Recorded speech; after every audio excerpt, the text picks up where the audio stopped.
आपलंच मूळ गाव किंवा जन्मगाव असावं असा काही नियम नाही. नाही, काम चांगलं करताना तुम्हाला कुठं आहेत तुम्ही ह्याच्याशी काही म्हणजे जास्त मायने ठेवत नाही. ते तुम्हाला काम चांगलं करायचं असेल तुम्ही कुठंही करू शकता.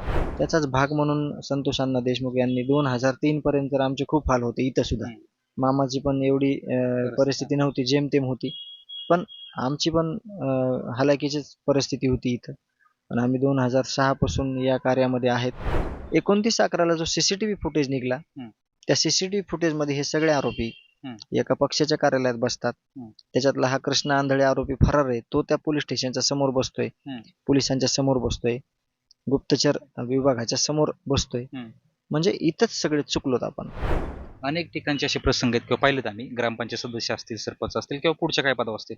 एखादा माणूस असं बोलतो फोनवर एखाद्याला, किंवा थांब तुझ्याकडे बघतोच मी, तुझा हिशोबच करतो, आमच्या कशाला नाद लागतो, असं कधी संतोष या भाषेत कधी आलाय माणूस तुम्हाला कधी? नाही, चुकीचं काम करताना म्हणायचं तू ते चूक करू नको.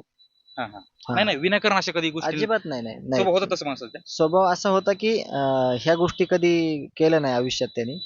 पण चुकीचं करू नको, हे चुकीचं आहे, हे तुला म्हणजे चुकीच्या मार्गाला घेऊन जाईल, अशा भरपूर वेळेस गोष्टी तो म्हणायचा की हे असं करू नका.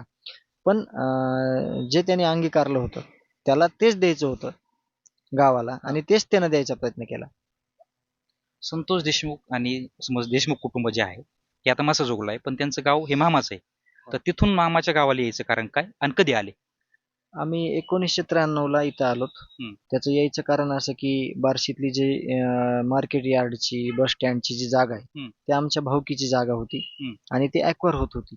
मग त्याचा मोबदला आजपर्यंत पण कधी भेटला नाही. ओके. मग ती तर आजपर्यंत नाही मिळाला? आजपर्यंत नाही भेटला. त्यासाठी प्रयत्न केले? खटले चालू आहेत सगळे. आपले राजाभाऊ राऊत आमदार साहेब, सोपल साहेब, त्याच्यात आम्ही सगळ्यांच्या जमिनी आहेत तिथं. ह्या ओळखी काय सांगितल्या तर ह्या लोकांना तुम्ही विचारू शकता की त्याचं काही भेटलंय का. त्याचा आम्हाला काही मोबदला नाही भेटलेला. मूळ गाव बार्शी? मूळ गाव बार्शी प्रॉपर, भगवंताच्या बाजूला जवळच आमचं घर होतं छोटस. आणि तिथून आम्ही 1993ला ह्या कारणानं आलो की तिथली जमीन ॲक्वायर व्हायली. राहिलेली थोडीफार जमीन विकून 70,000 इथं मामानं आम्हाला जमीन खरेदी करून दिली येवता शिवारामध्ये. पण जेवढी ॲक्वायर झाली त्यातला रुपया मिळाला नाही मोबदला? नाही, अजिबात नाही. त्याचे खटले चालूच आहेत. त्याला खूप दिवस झालं, 2-3 पिढ्या संपत आल्या, 2 पिढ्या किती तरी. लोक असतील गेलेले? आमचे शेतकरी 19 आहेत हे आम्हाला माहिती आहे. मग बाकी अजून किती आहेत समोरचे काय ह्याच्याबद्दल मला जास्त माहिती नंतरचा नाही. पर्याय आता मामाच्या गावाला जाणे. मग मामालाच लक्षात आलं की इथं त्यांचं खाणं पिणं सुद्धा मुश्किल होऊ शकतं येणाऱ्या काळात, म्हणून मामाने ते हाल बघून आम्हाला 1993ला इकडे घेऊन आलेले होते.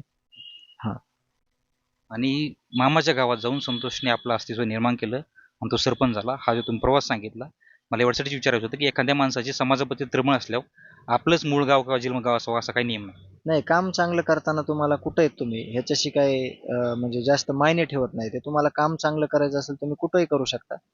त्याचाच भाग म्हणून संतोष अण्णा देशमुख यांनी 2003 पर्यंत तर आमचे खूप हाल होते इथं सुद्धा. मामाची पण एवढी परिस्थिती नव्हती, जेमतेम होती. पण आमची पण हालाकीचीच परिस्थिती होती इथं. पण आम्ही 2006 पासून या कार्यामध्ये आहेत. आणि त्या कार्यामध्ये खूप आनंद होता. आणि ह्याच्यात अचानक अशी गोष्ट घडली की आता खूप मोठं प्रश्नचिन्ह आहे की पुढं पाऊल टाकायचा कसा. ही घटना घडल्याच्या नंतर पोलीस प्रशासन स्थानिक आहे, बाहेरून जी SIT आहे, CID आहे, याच्यापैकी आता इथल्या स्थानिक प्रशासनाबद्दल समाधानी आहात? आता SIT CIDचे आउटपुट बाहेर आलेले आहेत.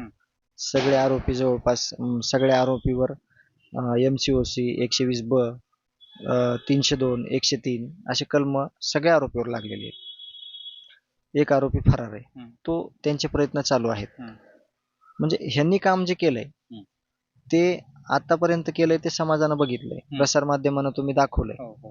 पण त्याचा शेवटचा जो टप्पा असतो त्याचा आउटपुट काय, न्यायालयीन प्रक्रिया चालू होणार आहे, चार्जशीट होणार आहे, त्यावर पण बऱ्याचशा गोष्टी डिपेंड असतात. तर त्या कशा परफेक्ट होतील, आरोपींना कशी शिक्षा मिळेल, ते आमचा प्रयत्न आहे जास्तीत जास्त सगळ्या टीमचा. चार्जशीटच्या पूर्वी हा तपास व्यवस्थित झाला पाहिजे. हा चार्जशीटच्या पूर्वी हा तपास झाला पाहिजे, चार्जशीट प्रॉपर तयार झालं पाहिजे, मग पुढील गोष्टी. आणि जे स्थानिक पोलीस स्टेशन आहे त्या संदर्भात आम्ही वारंवार सांगितलेलं आहे की हे कुठं चुकलेत.